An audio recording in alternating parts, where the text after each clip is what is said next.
Tivemos em Porto União uma chamada, uma mesa redonda, uma conversa reunindo diversas autoridades. Foi idealizada pelo CMDCA, que é o Conselho Municipal dos Direitos da Criança e do Adolescente do município de Porto União.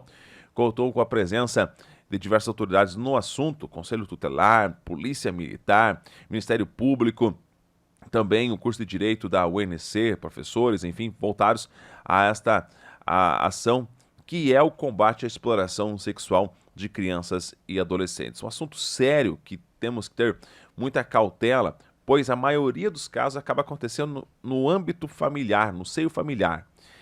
Por exemplo, Ministério Público em Porto União. De que forma é a atuação? Como você faz uma denúncia? De que forma que essa denúncia ela pode ser averiguada? Em sua fala, durante esta participação, o promotor Rodrigo Curti Quadro, que é o primeiro promotor, portanto, aqui do Ministério Público do município de Porto União, o que faz a acusação, o que leva, portanto, esta denúncia mais à frente, e ele explica de como que funciona, portanto, uma denúncia. Até porque, o doutor vai falar durante ali sua narrativa, que quadros de exploração sexual em ambiente familiar são bem complexos, porque a maioria deles não tem testemunha. É o indivíduo, nesse caso o agressor, contra a questão, o abuso da criança ou do adolescente, e a palavra, portanto, da criança.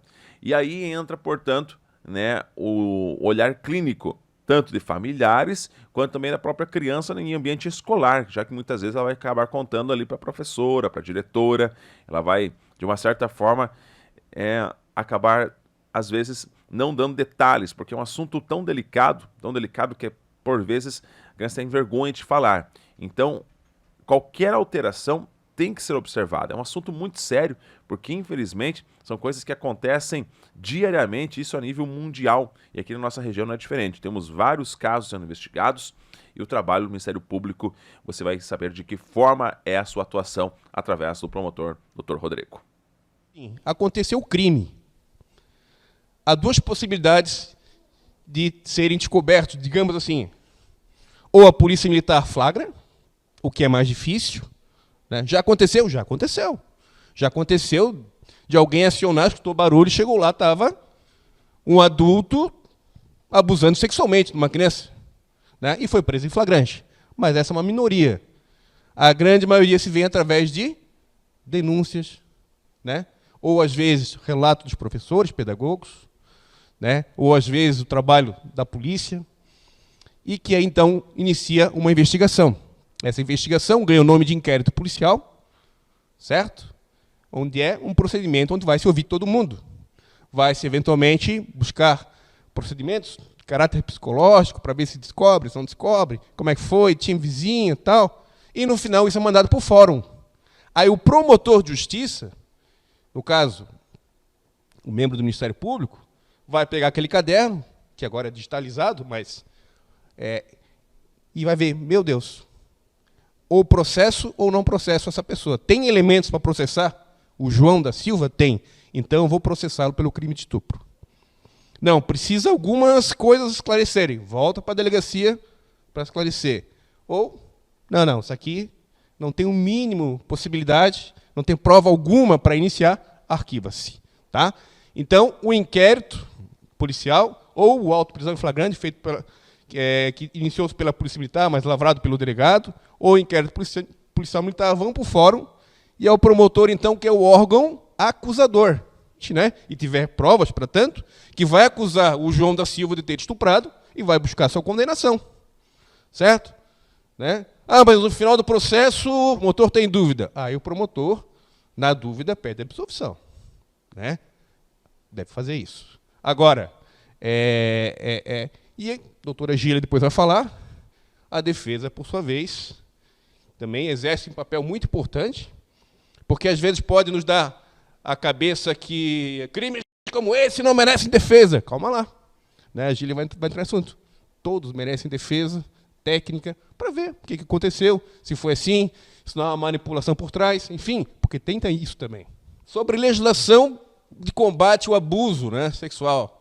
Nós temos um caso, mas lá em 1800 e alguma coisa, 1840, teve o famoso caso da Mary Ellen, em Nova York, nos Estados Unidos, né? A menina era vítima de todos os tipos de abusos e violência possíveis, né?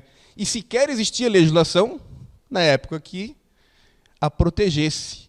Foi uma entidade que defendia os animais, que buscou na justiça a sua proteção, a sua retirada daquela casa, né? Então, a legislação ela é lenta, né? Ela demora para acompanhar. E só em 1989, na Convenção dos Direitos da Criança e do Adolescente, que se fala explicitamente em prevenção e repressão dos casos de abusos sexuais. Aí vem o Estatuto da Criança e do Adolescente, de 1990, a Lei 8.069/90, que traz especificamente vários dispositivos legais que tratam de todos os cuidados que nós temos que ter com nossas crianças e adolescentes. A dificuldade de fazer prova, por exemplo, né?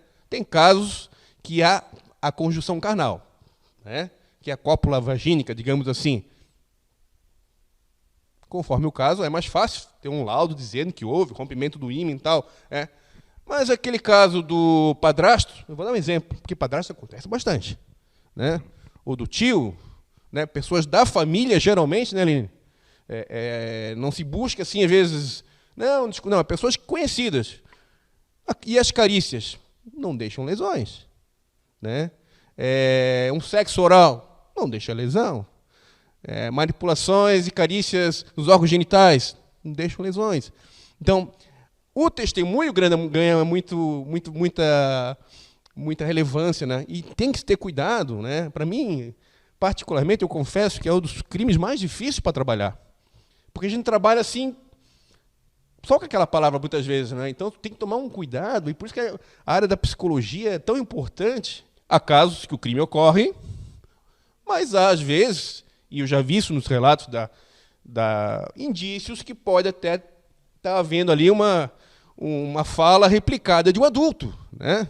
Eu vou dar um exemplo que aconteceu faz um mês atrás, que a criança possivelmente foi abusada, dos 5 anos de idade, passaram a mão na criança, não poderia, era um tio, e a criança, ao ser ouvida, lá com o depoimento sem dano, então, é ouvido só uma vez para não ser revitimizado, a nossa assistente social perguntou, como é que é o teu nome? Não passou a mão em mim, não. Tu gosta de brincar? Não passou a mão em mim. Então, a impressão que eu sou leigo, né? Porque ficou com medo que o tio fosse preso, que o tio... né, toda essa vergonha, porque é um crime que causa vergonha, né? Naturalmente causa vergonha para a família, né? Então, é uma coisa que a gente vê muito. Sobre a escola. O ECA traz, lá no artigo 13 e também no artigo 245, que serve tanto para a escola como para hospitais ou atendimento médico. No caso de confirmado abuso ou maus tratos, ou suspeita. Então, vamos lá. Suspeita por entre negrito, itálico e sublinhado. Suspeita, deverão informar as autoridades.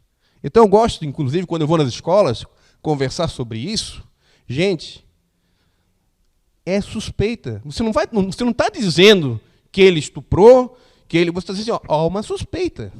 Né? O rendimento escolar caiu, ela está chorando, fez um desenho. Até essa semana a gente teve um caso aqui que a criança fez desenhos de caráter de objeto fálico e coisa do tipo, dando a entender que fosse um pênis. Então, essa suspeita já é um motivo suficiente para se avisar o Conselho Tutelar, ou se quiser na Promotoria de Justiça, ou se quiser na Delegacia da Criança, da Mulher, do Adolescente da Mulher, ou, gente, eu não tenho certeza, eu vou ligar para o Disque 100. Beleza, o Disque 100 pode ser anônimo.